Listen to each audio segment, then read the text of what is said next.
ابھی حال ہی میں آپ کے جنرل آصف منیر صاحب نے تقریر کی ہے اور انہوں نے اتنی سنگین غلطی کی ہے، آپ سن لیں جا کے انٹرنیٹ پہ مل جائے. فرماتے ہیں کہ حضور اقدس صلی اللہ علیہ وسلم کی جو بستی تھی مدینہ منورہ، قرآن نے اسے یثرب کہا ہے. یثرب کہتے ہیں ناپاک زمین کو، یثرب کہتے ہیں وبا والی زمین کو. تین مثالیں آپ کے سامنے ہم رکھ رہے ہیں. دیکھو بچوں، اللہ تعالیٰ یہ فرماتے ہیں کہ اللہ اور اس کے رسول صلی اللہ علیہ وسلم اور قیامت کا ایمان کما آمن السفہاء، ہم ایسے لے آئیں جیسے صحابہ رضی اللہ عنہم والعیاذ باللہ یہ بے وقوف لوگ ایمان آئے. سمجھو، ایک آدمی کہتا ہے کہ قرآن نے صحابہ رضی اللہ عنہ کو بے وقوف کہا ہے.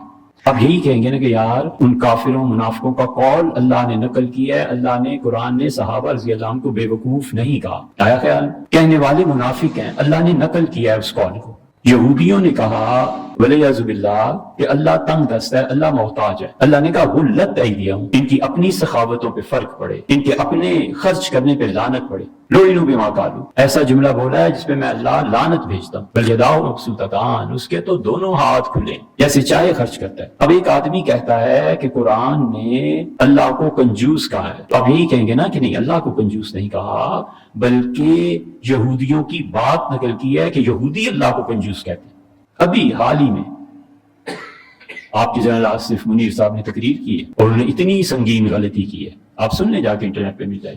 فرماتے ہیں کہ حضور اقدس صلی اللہ علیہ وسلم کی جو بستی تھی مدینہ منورہ، قرآن نے اسے یثرب کہا ہے. یثرب کہتے ہیں ناپاک زمین کو، یثرب کہتے ہیں وبا والی زمین کو، یثرب کہتے ہیں گندی اور خراب زمین کو، ناپاک زمین کو.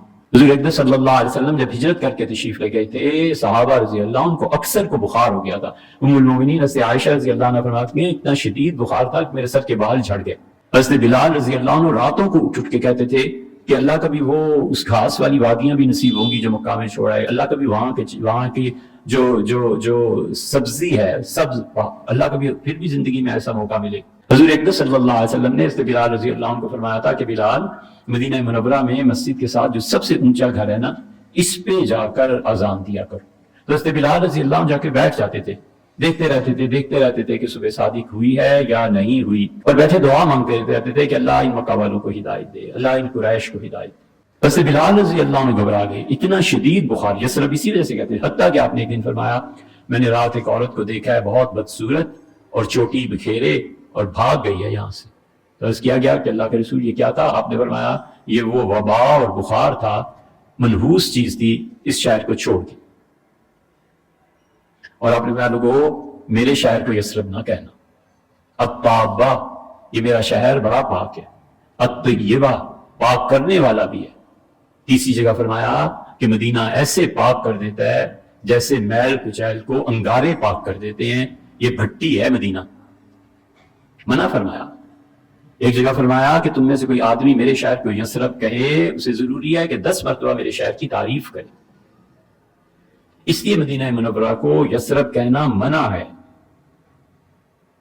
جنرل عاصم منیر تقریر میں فرماتے ہیں کہ قرآن نے مدینہ کو یثرب کہا ہے، قرآن نے نہیں کہا جناب والا. قرآن کہتا ہے منافق کہتے ہیں کہ یا اہل یثرب، اے یثرب والو لا مقام لکم، اب ٹھہرنے کی کوئی جگہ باقی نہیں. قرآن منافقین کا قول ذکر کرتا ہے جیسے یہودیوں کا قول اللہ نقل کرتا ہے، جیسے صحابہ رضی اللہ عنہ کو معاذ اللہ احمق کہنا منافقوں کا کام ہے. نہ قرآن نے کسی کو احمق کہا ہے، نہ قرآن نے یہ کہا ہے کہ اللہ کا ہاتھ ایسے، نہ قرآن نے یہ کہا ہے کہ مدینہ منورہ یثرب.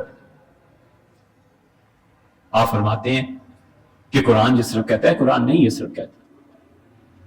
یہ شوشہ سب سے پہلے ڈاکٹر اسرار صاحب نے چھوڑا تھا کہ قرآن یثرب، کہاں قرآن یثرب کہتا ہے یار، وہ کسی کا مقولہ نقل کر رہا ہے.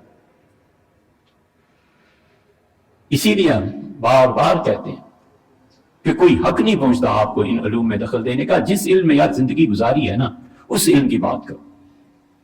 وہ کہیں یہ میزائل بنانے، ہمیں کیا پتا میزائل کیسے بنتے ہیں، ہم دعا کریں گے اللہ آپ کو کامیابی دے.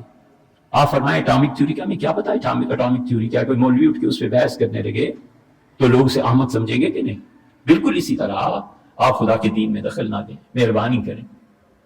آپ نے دین کے بارے میں کوئی بات ارشاد فرمانی ہے، 100 بسم اللہ، لیکن پہلے کسی پڑھے لکھے سے پوچھ لیں کہ بھی میں یہ بات بیان کرنے لگا ہوں، تم بتاؤ یہ صحیح ہے یا نہیں.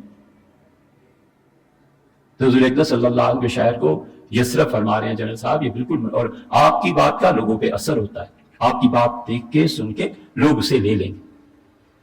اس لیے مہربانی کریں، نہ کریں.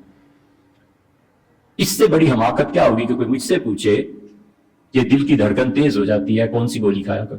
اب مجھے کیا پتا یار دھڑکن کیوں تیز ہوتی ہے, کیا اس کی, یہ ڈاکٹر کے پاس جاؤ. میرا اپنا کوئی ہو تو میں چلو کیا ہو بھائی ڈاکٹر صاحب کے پاس چلتے ہیں, ڈاکٹر صاحب سے پوچھتے ہیں. میں صحیح دوائی بھی بتاؤں تو میں گناہ گار. حضور اکرم صلی اللہ علیہ وسلم جو طبیب نہیں ہے وہ صحیح دوائی بھی بتائے گا تو بھی گناہ گار ہو. وہ فیلڈ ہمارا نہیں نا, ابھی دخل دینے کی کیا ضرورت. جتنی علوم ہے, جس شخص نے جس علم میں زندگی گزاری ہے اور کامیاب ہوا ہے وہ اتھارٹی ہے, اس کی ماننی بس, سیدھی سادی سی بات. اب دین کا مسئلہ ایسا نازک ہو گیا ہے کہ انٹرنیٹ پہ میں نے یہ دیکھا, میں انٹرنیٹ پہ دریافت کر رہا تھا, یہ وہ سنایا تھا نا قصہ آپ کو, کہ کلپ آ گیا, بڑی جوشیلے, بڑی تقریر ہو رہی ہے, یہ ہو رہا ہے وہ رہا ہے. رمضان مہینہ تھوڑا 30 روزے تھوڑے ہی رکھنے ہوتے ہیں, 29. اللہ نے کہا یا معدودات, گنتی کے چند روزے ہیں جو تمہارے علاقے میں جو گنتی کے شمار کیے جاتے ہیں نا, 5-10 اتنے روزے رکھ لو. اللہ نے رمضان کا پورا نہیں کہا. یہ قرآن سے ثابت ہو رہا ہے. وجہ سے موٹیویشنل سپیکرز بہت بڑا فتنہ, جن کو خود قرآن تو پڑھنا تو درکنار میں پتہ ہی نہیں ہے کہ ساحل ادیم, وہ ایسی خرافات قرآن میں بکتا ہے.